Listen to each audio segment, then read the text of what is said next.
ሰላም እንዴት ናችሁ? ወደ ሰባቲው ቤተሰቦች ደህና ናቸው? በጣም ደህና ነኝ። ዛሬም እንደተለመደው አሪፍ ሙቪ ይዤላችሁ መጥቻለሁ። በእነሱ ነው ሪአክት የምናደርገው። እስከ ዝግጅት የመጨረሻ ድረስ የትም እንዳትሄዱ። ከዛ በፊት ከነሰባቲው በአዲስ ከሆናችሁ ሰብስክራይብ ማድረጋችሁን እንዳትረሱ። እንዲሁም ሁላችሁም ቪዲዮ ከመጀመራችሁ በፊት ላይክ አድርጉ። ሌትስ ጎ። ባለ ትዳር ሚስቶች የባሎቻችሁን ስልክ ሁል ጊዜ ቼክ አድርጉ። ዋትስአፕ፣ ቴሌግራም የሚጻጻፉትን በሙሉ የሚላላኩትን በሙሉ የባሎቻችሁን ቴክስት ሁል ጊዜ ቼክ አድርጉ። አንድ ታሪክ ላካፍላችሁ ነው ዛሬ፣ እውነተኛ ታሪክ፣ ያውም የጓደኛዬ በራሷ ፍቃድ ነው ይሄን ታሪክ ማስተላልፈው። ራሷ ናት እንደውም ሰውም እንዲማርበት ይሄን ታሪክ ሰላም ባንቺ ቲክቶክ አስተላልፊ ያለችኝ ማለት ነው። ምክንያቱም ስለምታየው ነገሩ ምን መሰላችሁ? ሰውየው ወይም ባለታሪኳ ጓደኛዬ ናት። ራሴ ማቀው ራሴ ያየሁትን ታሪክ ነው ማካፍላችሁ ማለት ነው። ባለታሪኩ መጀመሪያ ጊዜ ሶስታችንም እኔ አንድ ጓደኛዬና እቺ ባለታሪኳ ጓደኛዬ በተደጋጋሚ አንድ ሻይ ቡና የምንልበት ሬስቶራንት አለ። በቃ እዛ ነው ብዙ ጊዜያችንን የምናሳልፈው ስንገናኝ ማለት ነው። ለመጀመሪያ ጊዜ የተያዩት ከሷ ጋር እዛ ሬስቶራንት ውስጥ ነን። ለመጀመሪያ ጊዜ እሷም ስታየው ደስ ብሏት ነበረ፣ እሱም እዛ ነው የተያዩት። ከዛ በድጋሚ ኔክስት ዴይ ስንሄድ በጣም ማንዣበብ ጀመረ እኛ የተቀመጥንበት አካባቢ። ምክንያቱም እኔም ባለትዳር ነኝ፣ ቀለበት አድርጌያለሁ። አንዷ ጓደኛዬም ባለትዳር ናት። መላጣ ወንድ ደግሞ በጣም ትወዳለች። በቃ መላጣ ወንድ ነው ማገባው። አንዳንድ ሰው እንግዲህ ረጅም ወንድ፣ መላጣ ወንድ ምናምን የምንመርጠው የራሳችን መስፈርት አለን። ደግሞ መላጣ ባል ያላችሁ ሴቶች አካኪ ዘራፍ እንዳትሉ ይሄን ታሪክ አይታችሁ እና ሰውየው መላጣ ነው። ሰውየው አልለውም፣ ጎልማሳ ነው፣ ጥሩ አቋም ያለው እንደዛ አይነት ሰው ነው። እኛ ሁለታችን ቀለበት ስላለን ባለትዳር ነን።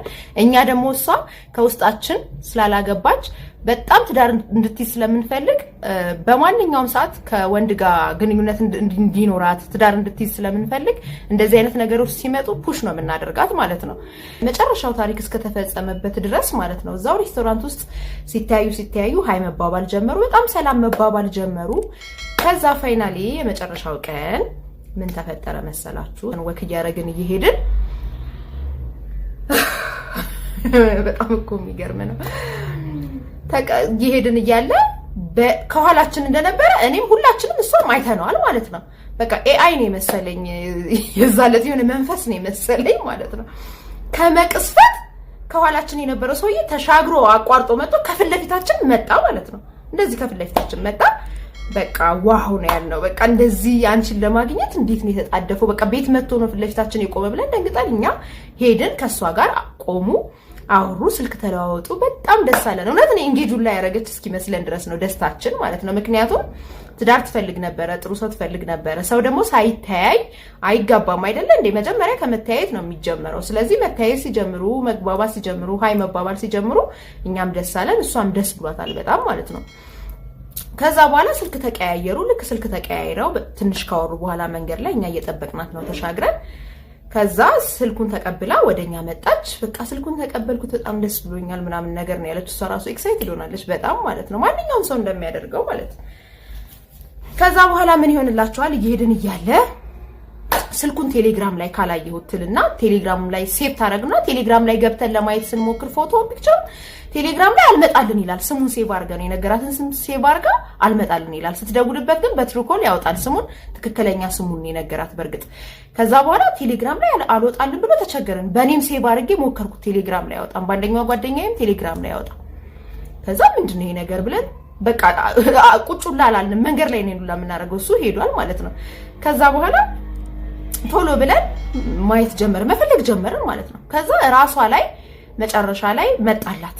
ሲመጣላት ራሷ ላይ መጀመሪያ ገብታ ስታየው ፕሮፋይል ፒክቸሩ የምታምር ቆንጅዬ የ2 ዓመት ኦር የ3 ዓመት የምትሆን ህፃን ልጅ አለች ፕሮፋይሉ ላይ ማለት ነው። በጣም ነው የደነገጠችው።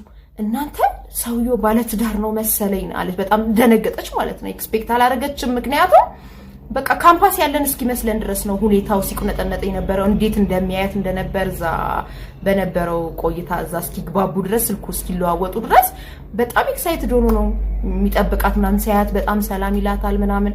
በቃ አዲስ እንኳን ባለትዳርና የልጆች አባት ሊመስል ይቅርና አዲስ ፍቅረኛ የሚፈልግ የሚጠብስ ነው የሚመስለው ማለት ነው ሁኔታው።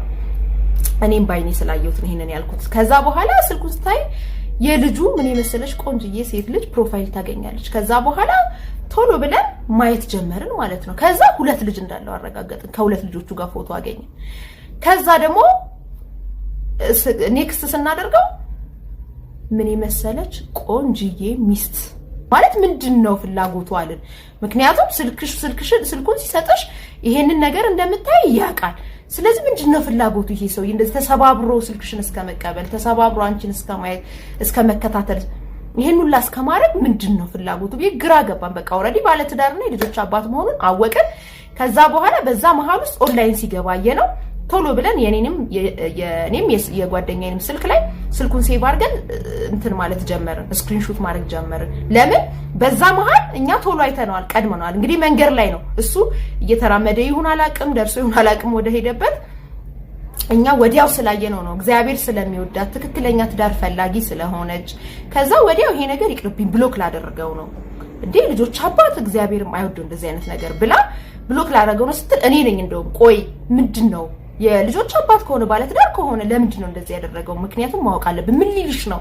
እስኪ ቆይ እንየው ችግር የለውም ብዬ ከዛ ቶሎ ብለን እኔ ስልክ ላይ ጓደኛዬ ስልክ ላይ ሴቭ አድርገን የሚስትና የልጆቹን ፎቶ አብሮ የተነሱትን ምናምን ስክሪንሾት አድርገን ራሳችን ጋር ያዝነው ማለት ነው። ምክንያቱም ኦሬዲ እሷን ኦንላይን እንደገባ የልጆቹንና የሚስቱን ፎቶ እያጠፋ ነበር ከስር እያየችው ማለት ነው። ከዛ እሷ እንዳታየው አደረገ ጭራሽ ማለት ነው። ፒክቸሩን ኦሬዲ አይተዋለች።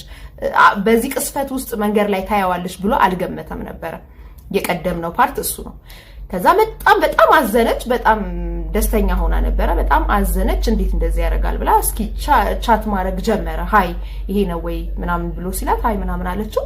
ከዛ በቃ በጣም ስለገረማት እስኪ ቆያ ቀድመሽ አትንገሪው፣ ለምን ፎቶዎችን ወዲያው እንዳለ አጠፋቸው። ወዲያው ማለት ነው እግዚአብሔር ወዲያው ነው ያጠፋቸው። ግን እኛ ስክሪንሾት አድርገናል። እኔና ጓደኛዬ ስልክ ላይ ስለያዝነው ስልኩን ማለት ነው። ከዛ ስክሪንሾት ያደረግነው በቴሌግራም ለሷ ልክላት ፎርዋርድ አረገችለት የልጆቹንና እያወራት በመሃል በጣም ተናደደችና ፎርዋርድ አረገችለት። ከዛ በዚህ ልክ ለምንድን ነው እንደዚህ እኔን ስልኬን ለመጠየቅ እንደዚህ እኔን በእግር በፈረስ እንደዚህ የተከታተልክ ለምንድን ነው እንደዚህ ለምን አስፈለገ ብላ ስትለው አዎ የልጆች አባት ነኝ፣ ባለ ትዳር ነኝ፣ ግን በትዳሪ ደስተኛ አይደለሁም። እርሊ ነው ያገባሁት። ማውራት ጀመሩ ማለት ነው። እዛው ቆመን ነው የሚያወሩት። ቶሎ መልሽለት። ምንድነው ምክንያቱ? አትሊስት ስለሌላው ሰው ትምህርት እንዲሆን ምንድነው ምክንያቱ? እነዚህን የመሳሰሉ ልጆች እችን የመሰለሽ ቆንጅዬ ሚስት ልነግራችሁ አልችልም። ሚስቱ እንዴት እንደምታምር እግዚአብሔር ምንድነው ምክንያቱ ብለን ስናስብ ምን ይላል? በልጅነቴን ያገባሁትና ዘልዬ ሳልጠግብ ነው ሚስቴ ያገባችኝ። ስለዚህ ያንን ነገር ደግሞ አሁን ማካካስ ፈልጋለሁ። እንዳንቺ አይነት ሴቶችን ኢንጆይ ማድረግ ስለምፈልግ ነው ብሎ ነው ያላት። ይሄን ባጭሩ ይሄ ነው ደቂቃ ያለቀብኝ ሳልጨርስ እንደዚህ ነው ያላትና እባካችሁ ባለ ትዳር ወንዶች ስርዓታችሁን ያዙ። ነው በጣም ነው የሚገርመው የሚያስጠላውም አላቅም። እንደዚህ ሰው ላይ ቺት የሚያደርግ ሰው ምክንያቱ ምንም ሊሆን አይችልም። ነው ስላገባ ስላላገባ ምናምንም አይደለም። እዚህ ላይ ነው ጭንቅላት ላይ ነው ጨዋታው። በቃ አሁን ለምሳሌ ሁላችንም የወለደች እናት አለችን፣ አባት አለን ነው ሌላ እናት ፈልጋለሁ ብንል ሊሆን አይችልም አይደለም። ትዳርም አንድ ሰው ሲመሰርት ይሄ ሰው ለምን እቺን አይባልም። በቃ በጣም ነው ከፈጣሪም የማይወደድ በሰው ፐርሰናሊም ብዙ ነገር እንዴት ነው የሚያስወርዱት ነገር ነው አይደለ? ካላችሁበት ባውንደሪ የምትወርዱበት ነውና እንደዚህ አይነት ሰዎች በጣም ብዙ ናቸው። እኔም ያው ትሰማላችሁ አይደለ? ባለትዳር ሆነው ምናምን ተማሪም ሆነው ግቢ ላይ ሆነው ኤቭሪዌር እና ለምንድነው ሰው እንደዚህ የሚያደርገው ስትሉ ምንም ምክንያት የለውም። በቃ ያ ሰው ሴሰኛ ስለሆነ ነው። ሴት በቃ ሴትን ብትሆን እንደዚህ ካደረገች ምንም ምክንያት ሊኖራት አይችልም። እና ለምንድን ነው እንደዚህ የሚሆነው? እንደምታዩት በሽታም ይበዛል። የሰውን ሕይወት ስለምታበላሻላችሁ ትዳር ካላችሁ ትዳራችሁን አክብራችሁ መኖር አለባችሁ። ሴቷም ወንዱም ማለት ነውና አንዳንድ ሰው በጣም ብዙ ነው። ሴቶችም ደግሞ በደንብ አንድ ሰውን ስትተዋወቁ በደንብ ወቁት። ወንድ ልጅም ሴቷን ስታውቅ በደንብ ማወቅ አለባችሁ። መቅረት ያለበት እኔ አላቅም። በቃ በጣም የብዙ ሰው የትዳር ፍቺም በዚህ ነው የሚፈጠር። ካርተፋል በጣም እንዴት ነው እንደነበረ ያለችው ሳል በጣም ከሚስቴ ጋር ደስተኛ አይደለሁም። ሰው ዋት በቃ አለ አይደለ ስቴፕ አለው እኮ እንጂ እሷ በሷ ላይ ሳይሆን ስቴፑን ሄደ ዲቮርስ ተደርጎ ከዛም በኋላ እንደፈለጋችሁ። እንደዚህ አይነት ሰዎች በነገራችን ላይ መፋታት አይፈልጉም። ትዳራቸውም እንዳለ ይሆናል። ሌላ ሰውን ደግሞ ቺት ያደርጋሉ። ያቺም ሴት እኮ ናት፣ እዚህም ያለችው ሴት ናት። እና ዋይ ለምንድን ነው እንደዚህ የምታደርጉት? አይደለ? ብዙ ሰዎች ይመስለኛል እንደዚህ አይነት ፊሊንግ ያላችሁ ይመስለኛል። እና ሴቶችን ብትሆኑ ባለትዳር ነኝ ባለትዳር እንደሆነ ስታውቁ ሆነ ስፒኪንግ ቶሎ ነው ሪጀክት ማድረግ ያለባችሁ፣ እንደኔ ማለት ነው። ኢትስ ቬሪ ኢሞሽን ማለት ነው። እና ዊርድ ነው በጣም።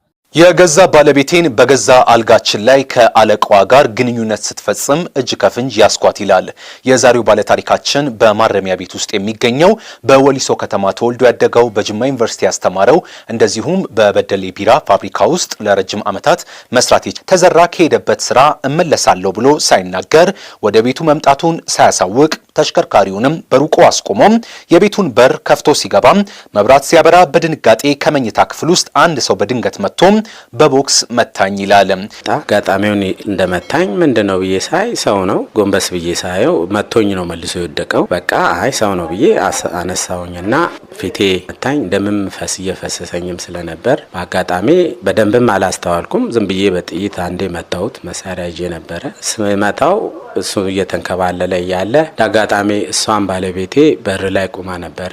እሷን ደግሞ ቶሎ ልታመልጥ ስትል እሷን ይዤ ወደ ቤት ገባው። ገብቼ ማን ነው ይሄ ሰውዬ የመጣው ስል ያው ሰው ነው ዘመድ ነው አለችኝ። ዘመድ ከሆነ እኔ ለምን ይመታኛል ዘመድ ከሆነ ብዬ ስጠይቃት ያው አንተ ማታውቀው ዘመድ ነው ምናምን አለችኝ። ከዛው እንዲሁ እየተጨቃጨቅን በአጋጣሚ እሱስ በጥይት ስለተመታ ስለኔ መናደድና መጨቃጨቅ ትታ ስለሱ መመታት አዘን ገባኝ። ወይኔ ሰው ገደልኩ ምናምን ስትል በዛን ሰዓት ተሰማኝና እሷንም ግንባሯን በጥይት መታውና ሞተች ማለት ነው። በከባድ የሰው መግደል ወንጀል ክስ ይመሰርታል።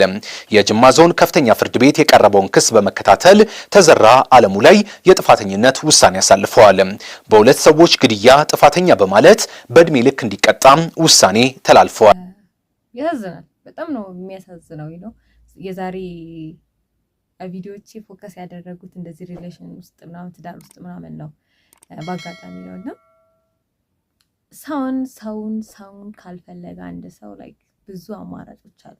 ያን ሰው ደግሞ ሳይፈልጉም ወደ ትዳር መግባት የለባቸውም። ካገቡ ደግሞ አምነው መቀበል አለባቸው። ትክክል እንደዛ ነው እንጂ ይሄም አማረኝ ካለ ዋይ ለምንድን ነው ያገባችሁት? ለምን ታገባላችሁ? እንደዚህ አሁን ይሄ ሰውዬ እንግዲህ በሁለት ሰው ነው ስታረግ ያገኛል። ባይገላት ጥሩ ነበር። ህሊናዋ ራሱ በጣም ነበር የሚወቅሳት።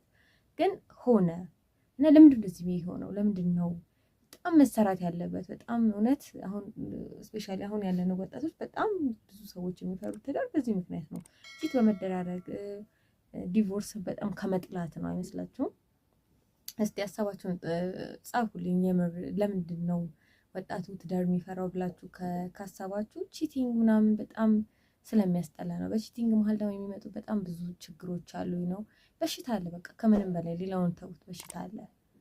በጣም ከባዱ በሽታ አለ። እና ለምንድን ነው ህሊናችሁን ሸጣችሁ እንዲህ የምታደርጉት? ዋይ ለምን? በጣም ሃይማኖት አባቶችን ትምህርት ቤቶችም ኤኒዌር መነገርና መሰበክ ያለበት ጉዳይ ነው። የምሬ ነው። በጣም ነው ታሪኩ የሚያሳዝነው አይደለም። የሰውዬ የተማረ ሰው ነው፣ ጅማ ዩኒቨርሲቲ ያስተማረ ነው ምናምን፣ ግን በዚህ ተሸነፈ። ሚስቱ ከሌላ ሰው ጋር አግኝቷት እሱን ገደለ፣ እሷንም ገደላት። ተስፋዬ ሰውየው ከዚህ በኋላ መውጣት አይችልም። እድሜ ልክ ነው የተፈረደበት። መውጣት አይችልም። ህይወቱ እንዳለ ተበላሸው ማለት ነው አይደል? የእሷም ህይወት ተቀጠፈ፣ የዛኛውም ሰውዬ ህይወት ተቀጠፈ። እና ለምንድን ነው እንዲህ የምናደርገው? ለምንድን ነው የሚሆነው ብለን ስታስቡ በጣም ነው የሚያስጨንቀው። የምርች ምድር በጣም ከባድ እየሆነች ነው። አይ ዶንት ኖ። እስቲ ምክር ያስፈልጋቸዋል ብዙ ሰው። እንደዚህ አይነት ነገር ውስጥ ያላችሁ ሰዎች ደግሞ ቶሎ ውጡ።